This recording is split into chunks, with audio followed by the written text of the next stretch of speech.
Olá amigos, olá amigas, bem-vindos, bem-vindas! Você está no Jurisprudência Constitucional. Vamos começar mais uma semana de estudos. Hoje, dia 22 de novembro de 2021, que maravilha! Vamos falar das decisões do STF do dia 19. Curte o nosso vídeo, se inscreve no canal, ativa notificações da galera do YouTube.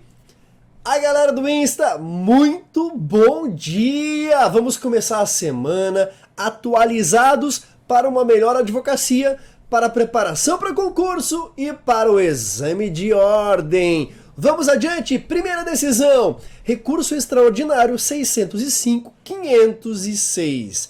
Importantíssimo, tem tema de repercussão geral 303, fixação de tese. Vamos lá, olha só, a tese que foi fixada é em direito tributário. Então, tributarista, se liga aí, vamos lá. É constitucional a inclusão do valor do IPI, Imposto sobre Produtos Industrializados, incidente nas operações de venda feitas por fabricantes ou importadores de veículos, na base de cálculo presumida, fixada para propiciar, em regime de substituição tributária, a cobrança e o recolhimento antecipados na forma do artigo 43 da medida provisória 2158/35 de 2001, de contribuições para o PIS e da COFINS devidas pelos comerciantes varejistas. Então, é uma decisão muito importante porque, vejam bem, esmiuçando um pouco essa tese fixada, ela se refere ao regime de substituição tributária, que é aquele que é feito projetando para o futuro, ou seja, olha só o artigo 150, parágrafo 7º da Constituição, para você entender. A lei poderá atribuir a sujeito passivo de obrigação tributária a condição de responsável pelo pagamento de imposto ou contribuição, cujo fato gerador deva ocorrer posteriormente, assegurada a imediata e preferencial restituição da quantia paga, caso não se realize o fato gerador presumido. Então, se trata de uma espécie de uma concessão do Estado, um ônus que se dá a uma empresa, a um terceiro, enfim, que recolha antecipadamente o imposto e isso integre a base de cálculo, que, olha só, no setor varejista, geralmente é um valor diminuído, né? Então, não vai ser um valor, digamos, muito acima. Essa é a ideia de que não haja prejuízo nessa prática. Então, foi fixada essa tese, muito importante para o teu concurso. Fica ligado, é extremamente interessante que você conheça para se dar bem no exame de ordem, em prova de concurso e na advocacia tributária. Vamos adiante! Próxima decisão, ADI 6614. Decisão importante, hein? Decisão importante. O STF declarou inconstitucional lei que obrigava escolas particulares do Rio de Janeiro a estender promoções a clientes pré-existentes. Então, olha só, quaisquer promoções que viessem, elas não poderiam ser, digamos, ex nunc, deveriam abranger também clientes já pré-existentes. E o que o Supremo entendeu? Inconstitucional. A maioria do plenário, não foi unânime, tá? A maioria do plenário seguiu o voto de divergência do ministro Luiz Roberto Barroso. A relatora foi a Rosa Weber. Olha só, a lei estadual do Rio de Janeiro dispunha assim: ficam os fornecedores de serviços prestados de forma contínua no estado do Rio de Janeiro obrigados a conceder a seus clientes pré-existentes os mesmos benefícios de promoções posteriormente realizadas. E agora, parágrafo único. Para os efeitos dessa lei, enquadram-se na classificação de prestadores de serviços contínuos, dentre outros, a linha E, serviços privados de educação. Então foi declarado parcialmente inconstitucional essa parte, a referente aos serviços privados de educação. Como assim? Olha só, o artigo 22, inciso 1 da Constituição foi violado, no entender da maioria do STF, porque a legislação estadual sobre competência privativa da União. Qual é, professor? Direito civil, direito contratual. Poxa, isso é difícil da gente entender, porque parece que é uma relação de consumo. E agora, como é que fica? Luiz Roberto Barroso, em seu voto, e foi acompanhado pela maioria, disse o seguinte, vou ler para vocês. Ainda que se entenda, estou lendo, pela prevalência da competência concorrente da União e dos Estados para legislar sobre produção e consumo, artigo 22.5 da Constituição, ou sobre educação e ensino, 24.9 da Constituição, a conclusão, segundo o ministro, seria rigorosamente a mesma. É que a Lei Federal 9870, veja, você tem que conhecer sobre a legislação de educação federal. Então, essa legislação de 99 estabelece normas gerais para a fixação de anuidades escolares no país. Vai lá na ementa dessa lei, você vai ver exatamente isso, com vasta regulamentação sobre o tema. Então, nesse sentido, pode haver lei estadual tratando sobre norma geral, que é de competência da União. Quando é no artigo 24, a União traça normas gerais e essa competência é da União. Os estados podem suplementar ou complementar, enfim, podem elaborar normas quando não gerais, normas gerais, quando não existe uma lei federal tratando de normas gerais.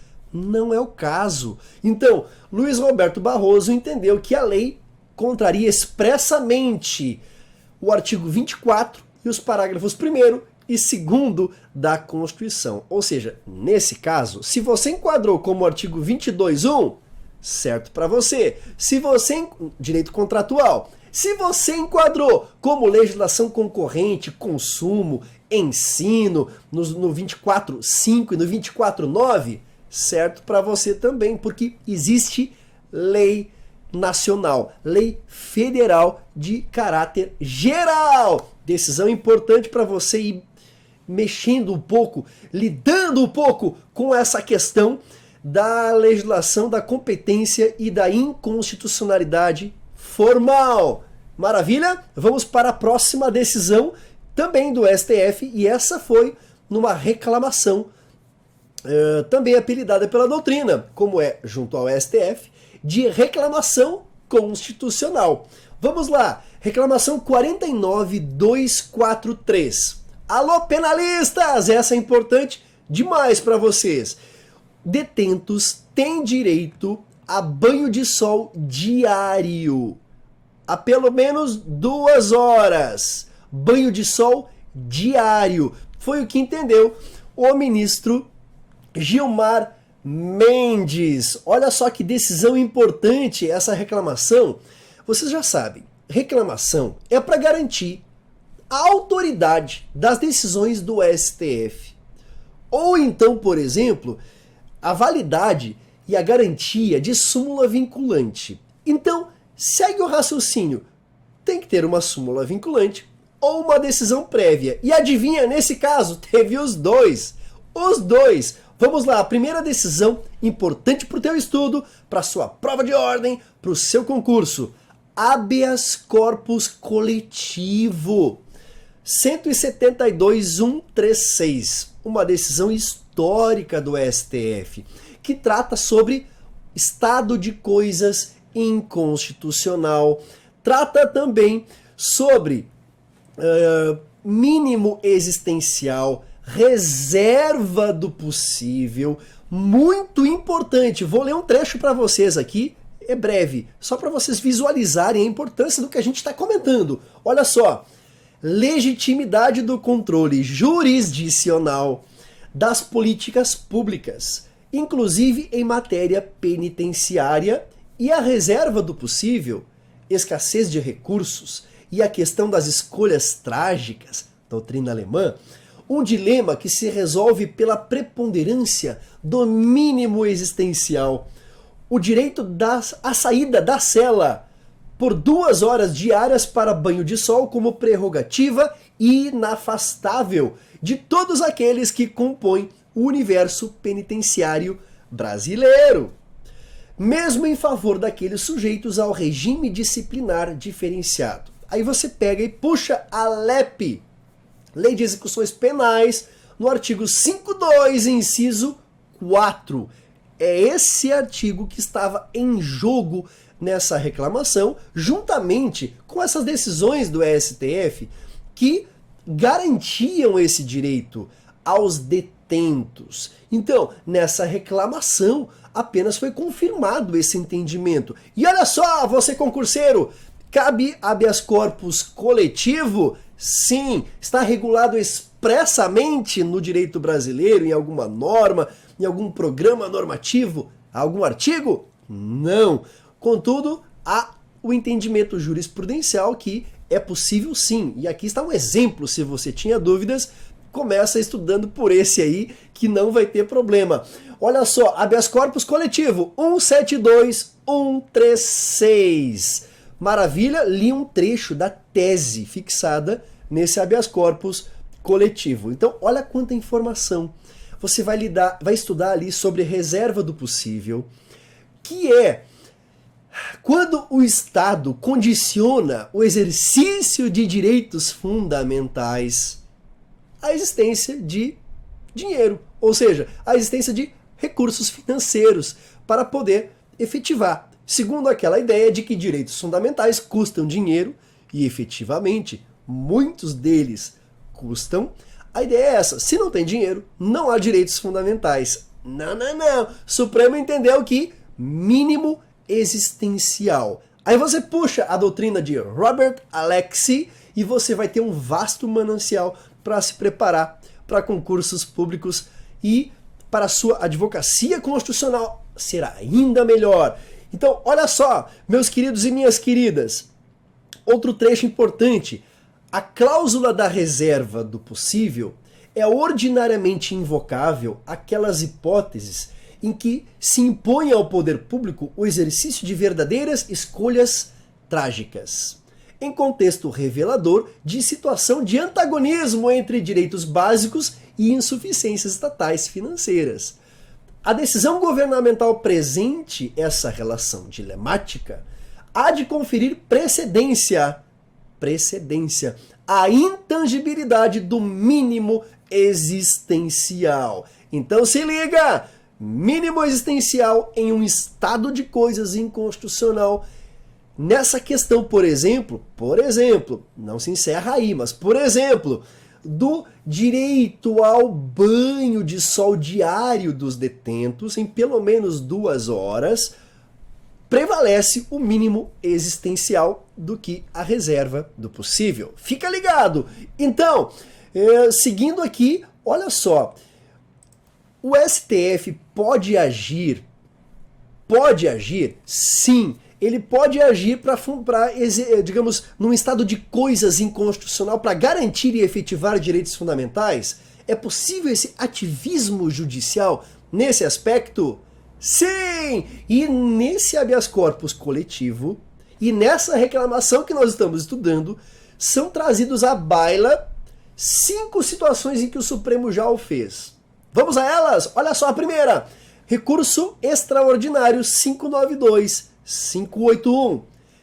Vou ler, hein? É lícito ao judiciário impor à administração o dever de realizar reformas emergenciais em presídios, de modo a assegurar a dignidade da pessoa humana e o respeito à integridade física e moral dos indivíduos submetidos a medidas restritivas de liberdade.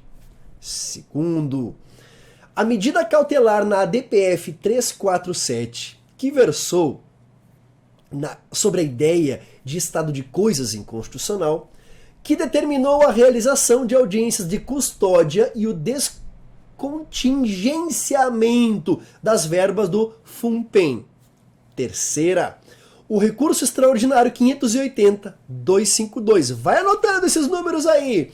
Assegurou ao preso indenização por dano moral pela prisão em situação degradante. Olha só que manancial para o advogado penalista na manhã de hoje.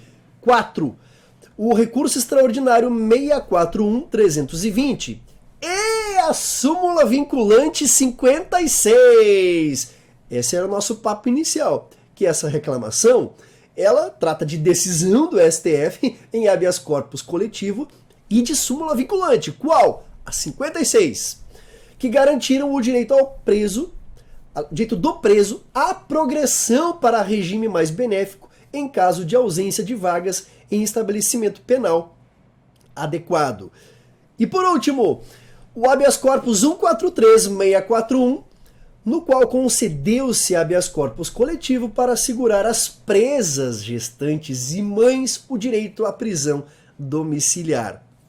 Então, vejam a importância desse debate, dessa decisão, para a sua advocacia constitucional, meu amigo, minha amiga, advogado, advogada, jurista, magistrado, magistrada, importância, assessor, estagiário, você que está envolvido no direito, estudante, nossos queridos alunos, alunas do Brasil inteiro, você tem que estar ligado nas decisões do STF, porque não adianta você passar em concurso somente, passar na prova da OAB, existe um mundo após isso, certo? E o mundo real após o pórtico de entrada, meus queridos, se encontra na jurisprudência dos tribunais, na prática, no dia a dia, e esse canal aqui é para isso, para te ajudar a passar pelo pórtico e a conviver em um mundo real, onde você possa utilizar